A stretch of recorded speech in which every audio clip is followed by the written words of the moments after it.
I need you to stay with me through this entire reading.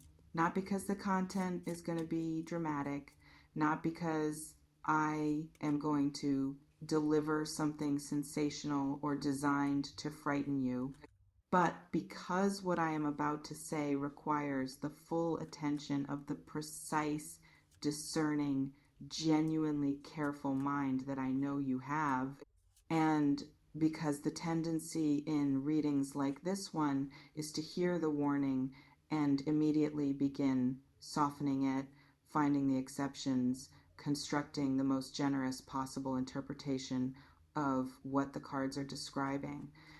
I am asking you to resist that tendency just for the duration of this reading and to let what arrives actually arrive without immediately protecting a particular person from the full weight of what spirit is showing me about them. I know that is hard for you. The Virgo impulse toward fairness, toward accounting for every possible mitigating factor before reaching a conclusion, is one of the things that makes you genuinely admirable. But it is also the quality that has kept you in proximity to situations and people longer than was actually safe for you, because your fairness extended further in their direction than it did in your own.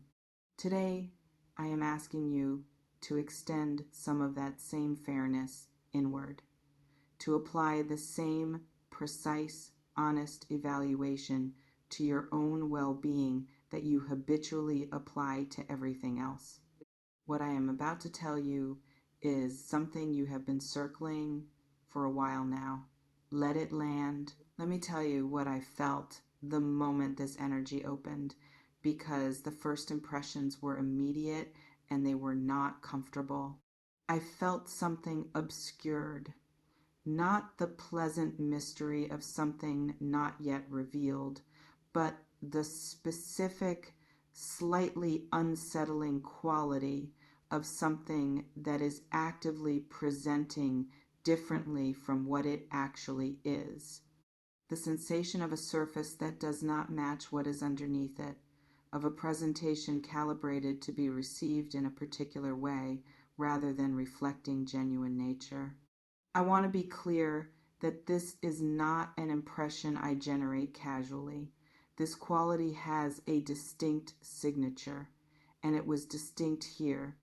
I also felt something specific about your energy in relation to this person, the particular quality of someone who knows something, but who has been being gradually, consistently moved away from trusting what they know.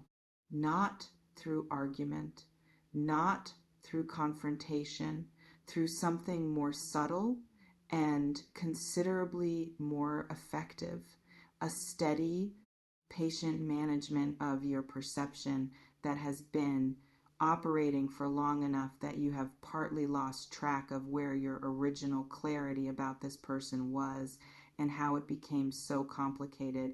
That original clarity, the thing you knew before the complications began accumulating, is what this reading is calling you back to.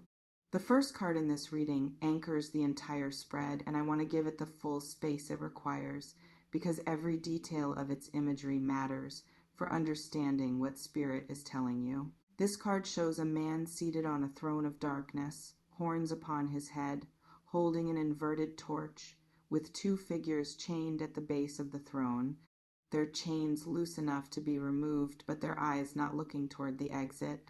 Above the throne hangs an inverted pentacle, the symbol of material power used in service of something that diminishes rather than elevates. When this card appears in a position representing a specific person in the querent's life, it is one of the most important warnings the deck is capable of delivering.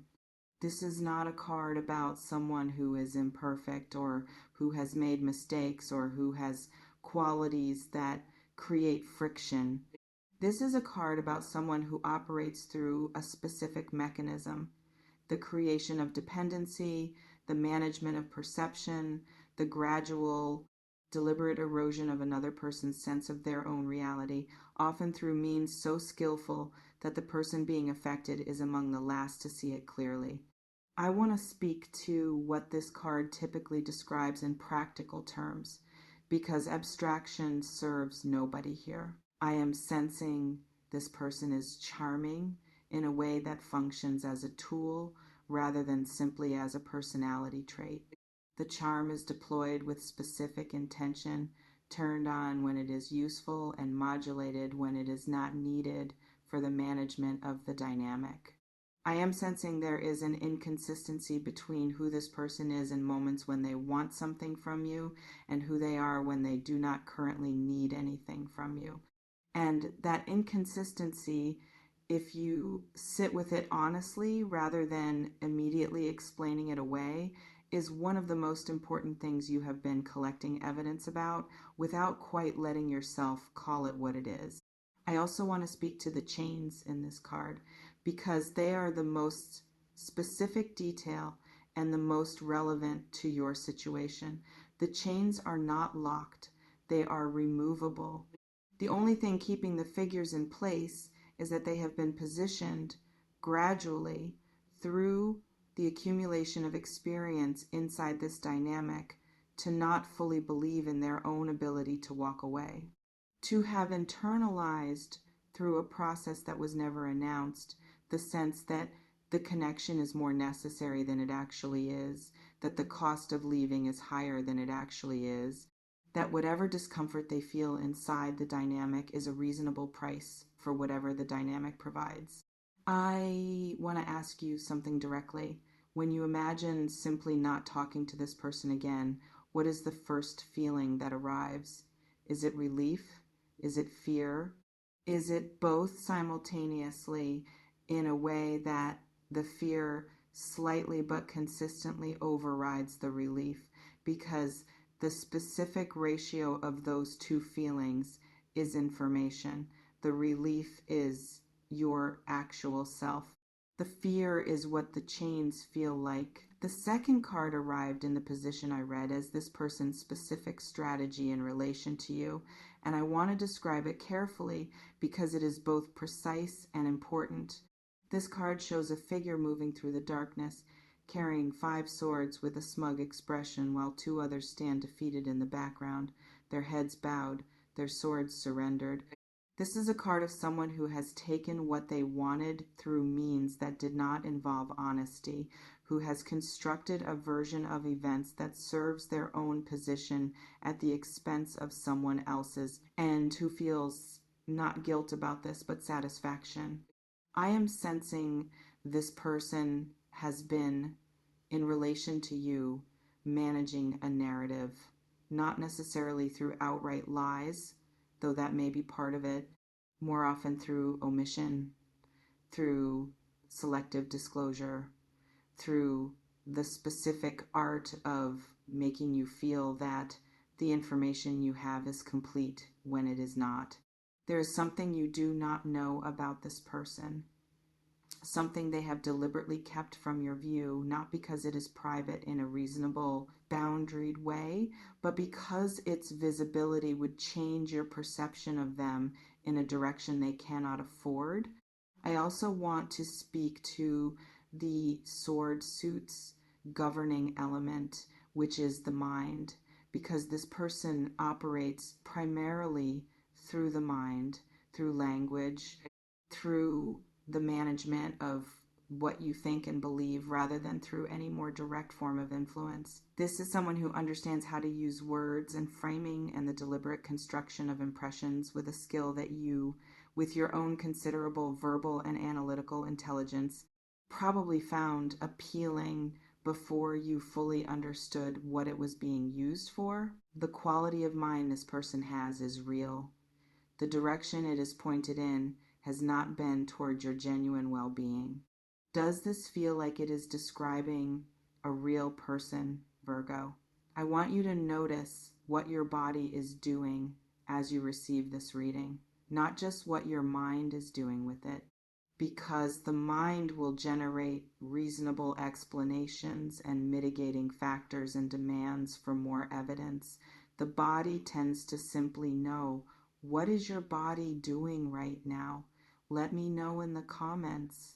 The third card appeared in the position I read as what this person has specifically done to your energy over time, the accumulated effect of the dynamic on the version of you that existed before this person became significant in your life and the version of you that exists now. This card shows a figure lying still with 10 swords planted in their back, a dark sky overhead, the scene of something that has been done rather than something that happened in the ordinary course of events. The sword suit, again, the realm of the mind and perception, and the number here represents a particular kind of ending, one that arrives through betrayal rather than through natural completion. I am sensing that what this person has done to your energy is specifically cognitive. They have affected the quality of your thinking, the confidence of your perception, the degree to which you trust your own conclusions about reality. I am sensing there have been moments, specific and recurring, where you knew something clearly and then after interaction with this person, found yourself genuinely uncertain about whether what you knew was accurate, where the thing you had seen clearly before the conversation became blurry during it, and where that blurring felt like you becoming more sophisticated in your understanding rather than less clear in your perception. That blurring is the central harm, not dramatic, not obviously painful in the way of an acute injury, but cumulative in the way of something that erodes a foundation and specific in its target, which is your ability to trust yourself. I want to say something about this clearly because I think it matters enormously. Your perception is one of your most extraordinary qualities.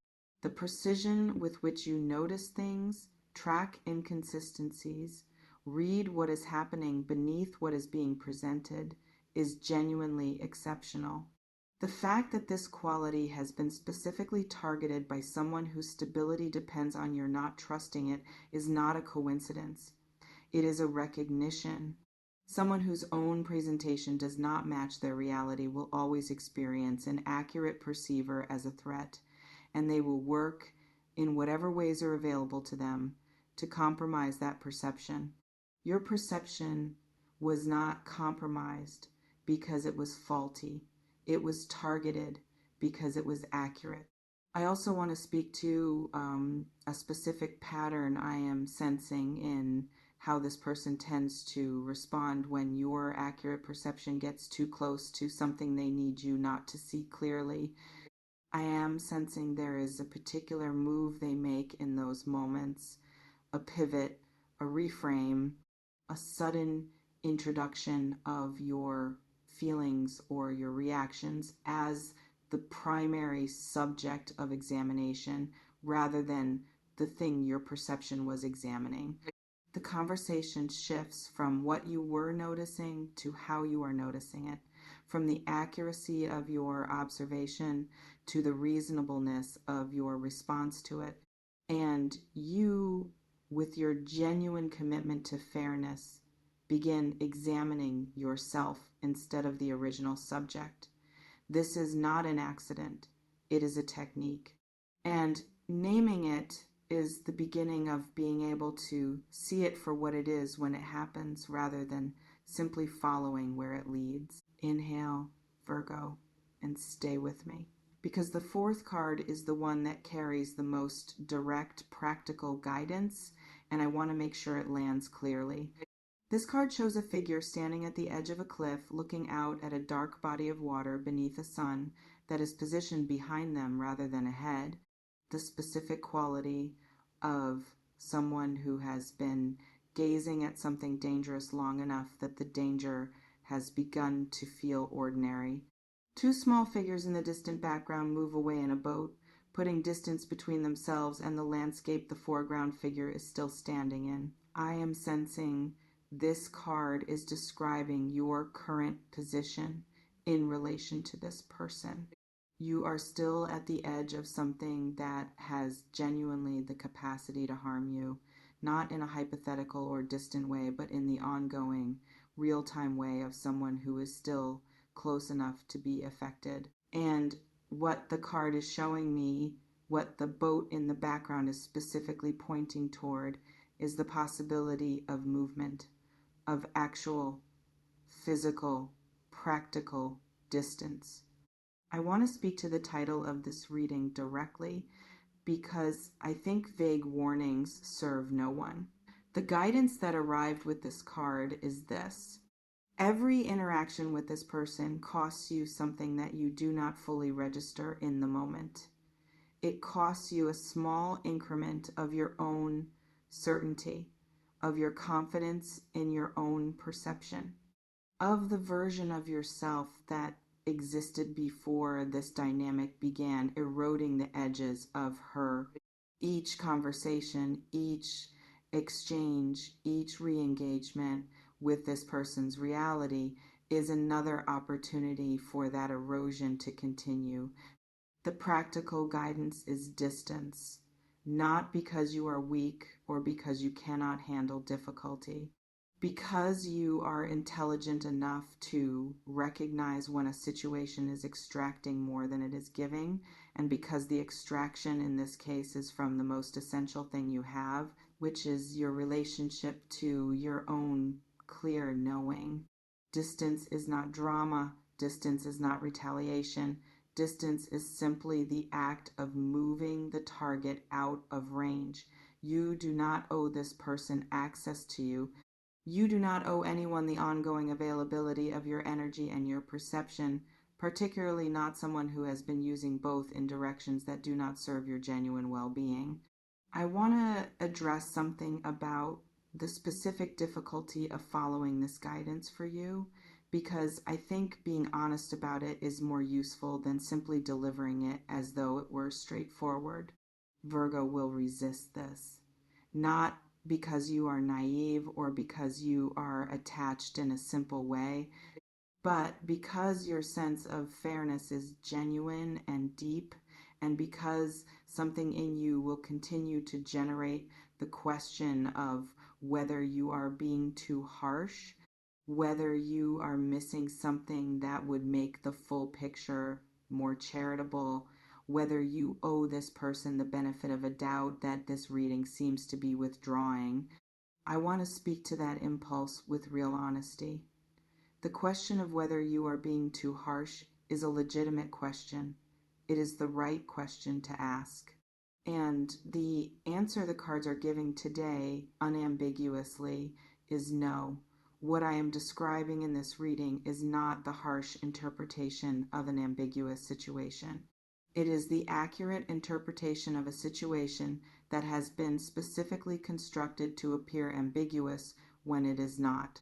The very fact that you keep returning to the question of whether you might be wrong about this person is in part the effect of what this person has done to your access to your own certainty. The doubt is not yours. It was installed. Trust the reading, and more importantly, trust what you knew before the complications began. The fifth card arrived in the position of what becomes available to you when and if you create and maintain genuine distance from this person. And I want to describe it in contrast to everything that came before it, because the contrast itself is the message. This card shows a figure standing at the summit of something, arms raised, sun rising behind them. The quality of someone who has arrived at a high, open, genuinely illuminated place after something difficult, and who is experiencing the specific bodily, fully real sensation of having made it through.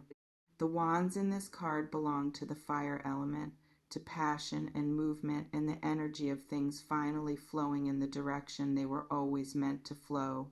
And the number here sits at a place of genuine triumph after genuine challenge.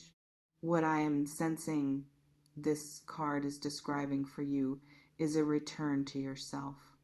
Not a new self, not a transformed self, not someone who has processed the experience and emerged with new wisdom in some abstract sense. Your actual self, the version that has all of her perceptual precision intact, all of her certainty available, all of her capacity for genuine connection, for genuine work, for genuine orientation toward the things that actually matter to her, available and undiluted by the ongoing drain of someone who has been using her energy without her full conscious awareness that that is what was happening. That version of you is not gone. She has simply been in a dynamic that has made her temporarily less accessible. Remove the dynamic, create the distance, and she returns quickly. Because what was happening was external, not internal. The original you is not injured. She is simply waiting for the condition that enables her return, which is the removal of the thing that has been working against her access to herself. Before I close this reading, I want to say one more thing, and I want to say it as plainly as I can without drama or embellishment. Be careful with this person. The title of this reading chose that word specifically, and it is the right word. Not be afraid, not be angry, not be dramatic about the distance you create. Simply be careful. Treat the access this person has to you the way you would treat access to any limited and genuinely valuable resource, which is to say, selectively and with full awareness of what is being given and what is being asked in return. You are a genuinely valuable perceiver of reality, a genuinely precise thinker, a genuinely good person. All three of those qualities have been in the orbit of someone whose relationship to them has not been respectful or reciprocal. And the most concrete, practical, genuinely useful thing this reading can leave you with is the simple guidance to put your body, your attention, and your energy somewhere else. The door does not have to be slammed. It can simply be quietly and with full authority closed. If this reading named something you have been circling without quite letting yourself see it clearly, please share it with a Virgo who might need to hear the warning that their own fairness has been making it difficult to receive. And leave a comment below. I want to hear what this brought up for you and whether it named what you already knew. I read every single comment, and I hold what is shared in this community with genuine care long after this video ends. Until next time, Virgo. You already knew. You have known for a while. The reading today is simply giving you permission to act on what you know. Use it